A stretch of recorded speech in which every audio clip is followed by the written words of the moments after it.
अस्सलाम वालेकुम। ये देखो इस बैग के लिए हमने एक पीस लिए हैं, उसकी चौड़ाई है 10 इंच और लंबाई हमने ली है इस तरह से 25.5 इंच। ऊपर से हम देखो सबसे पहले 2 इंच पे एक निशान लगाएंगे और ये जो निशान हमने लगाए हैं सबसे पहले हम इसकी कटिंग करेंगे। ये देखो ये हमने कटिंग कर लिए हैं। अब सेम इसके बराबर ज़िप लिए हैं और एक पॉकेट वाला पीस लेंगे तो उसकी देखो चौड़ाई सेम रहेगी। लंबाई ये देखो ये मैंने ली हूँ 14 इंच। सीधे पे सीधा रखेंगे, लाइनिंग वाला पीस रखेंगे, उसके बाद स्टिचिंग करेंगे। ये हमारी स्टिचिंग हो चुकी है। अब इसे हम बैक करेंगे, टॉप स्टिच करेंगे। टॉप स्टिच करने के बाद नीचे वाला जो पॉकेट वाला पीस है वो ऊपर की तरफ लेंगे। ये देखो इस तरीके से ये हमने ले लिए हैं और जो 2 इंच का पीस हमने कटिंग किए हैं उसे लेंगे और इस तरह सीधे पे सीधा रखेंगे, स्टिच करेंगे, उसके बाद टॉप स्टिच करेंगे। ये हमारी स्टिचिंग कंप्लीट हो गई है। अब इसके अंदर रनर इंसर्ट करेंगे। रनर इंसर्ट हो गया है। अब इसके बाद हम दूसरे साइड भी 2 इंच का निशान लगाएंगे और उसकी कटिंग करेंगे। जिस तरह से हमने इसके लिए पीस लिए हैं वो पीस लेंगे, ज़िप लेंगे, रनर लेंगे और सेम इसी तरह से एक पॉकेट वहाँ भी स्टिच करके रेडी करेंगे। ये देखो इस तरह से हमारा 2 पॉकेट रेडी हो चुका है। अब साइड में हम बेस लगाएंगे। उसके लिए देखो इस तरह से मैंने 2 पीस लिए हूँ और इसकी चौड़ाई है 4 इंच। लंबाई उतनी रहेगी जितनी हमने साइड में हमारा रेडी हुआ है। इस तरह से स्टिच करेंगे और साइड में टॉप स्टिच कर देंगे। सेम दूसरे साइड भी स्टिच करेंगे और टॉप स्टिच कर देंगे। ये देखो ये हमारी स्टिचिंग हो चुकी है। सेम इसके बराबर हमने एक लाइनिंग वाला पीस लिए हैं और लाइनिंग वाले पीस में हम पॉकेट लगाएंगे। उसके लिए इस तरह से मैंने एक पीस ली हूँ। ये 7 इंच इसकी लंबाई है, 8 इंच इसकी चौड़ाई रहेगी। अब हम उसको स्टिच करेंगे। ये हिस्से को छोड़ देंगे ताकि हमें इसे सीधा करने में आसानी हो। तो ये हम स्टिच कर लेंगे। उसके बाद इसे हम फोल्ड करेंगे। जो हमारी लाइनिंग वाली पीस है सेंटर पे एक निशान लगा देंगे ताकि हमें पॉकेट लगाने में आसानी हो। ये देखें अब हमने इसे स्टिच कर लिए हैं। अब इसे हम सीधा करेंगे। ये देखो इस तरीके से इसके सारे कॉर्नर्स को निकाल देंगे। कॉर्नर्स को निकालने के बाद हम एक बार इसको स्टिच कर लेंगे। दोबारा हम जो हमने निशान लगाए हैं सेंटर पे, ये देखो इस तरीके से ऊपर से हम 2 इंच पे इस तरह से एक निशान लगाएंगे। उसके बाद इस तरह से रखकर तीनों साइड स्टिच करेंगे।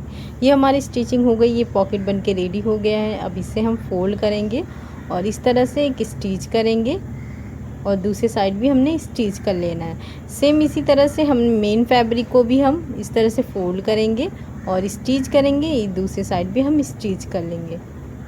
इस तरीके से हमारी स्टिचिंग के बाद ये स्ट्रैप का पीस लेंगे। स्ट्रैप की चौड़ाई देखो ली हूँ मैंने 4 इंच और लंबाई इस तरह से ये मैंने ली हूँ 25 इंच।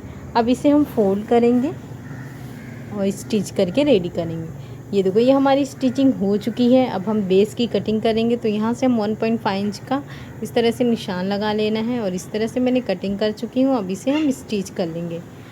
तो ये हमारी स्टिचिंग हो जाएगी। अब हम सीधा करेंगे इस तरीके से। ये देखें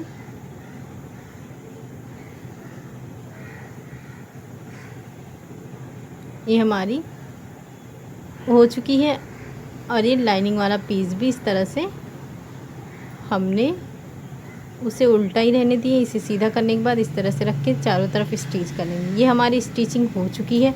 अब हम स्ट्रैप लगाएंगे। स्ट्रैप लगाने के लिए हम देखो जो मेन फैब्रिक है उसे इस तरह फोल्ड करके इसका सेंटर निकालेंगे। दोनों तरफ हमने सेंटर लगा लेना है। उसके बाद हम हमारा स्ट्रैप रखे 2 इंच इस साइड और 2 इंच दूसरी साइड निशान लगाने के बाद ये जो हमने स्ट्रैप रेडी किए हैं उसे इस तरह से रखेंगे, स्टिच कर लेंगे और दूसरा हम इस तरफ रख कर स्टिच कर लेंगे। ये देखो ये हमारी स्टिचिंग हो चुकी है। अब ऊपर वाला हिस्सा हम रेडी करेंगे। उसके लिए देखो इस तरह से मैंने 2 पीस कट कर ली हूँ और इसकी लंबाई है 18 इंच और सेम इसके बराबर हमने ज़िप भी लिए हैं और इसकी चौड़ाई ली है हमने 2.5 इंच। लाइनिंग वाला पीस भी सेम इसी तरह से है। अब हम इसे स्टिच करेंगे। उसके लिए देखो इस तरह से हमने सीधे पे सीधा रखना है, लाइनिंग वाला पीस रखना है, उसके बाद स्टिचिंग करना है, बैक करके एक टॉप स्टिच करेंगे। इसी तरह से दोनों पीस को रेडी करेंगे। ये हमने रेडी कर लिए हैं। अब 2 रनर इंसर्ट करेंगे।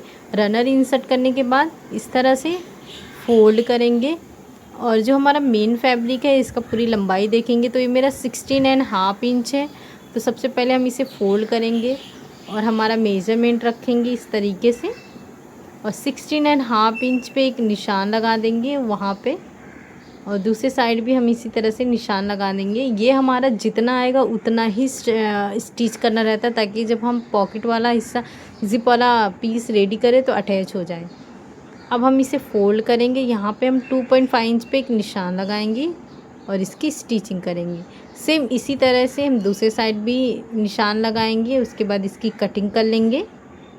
ये देखो ये हमने कटिंग कर ली है, हमारा सीधा हो गया है। अब मेन फैब्रिक को हम फिर से बैक करेंगे।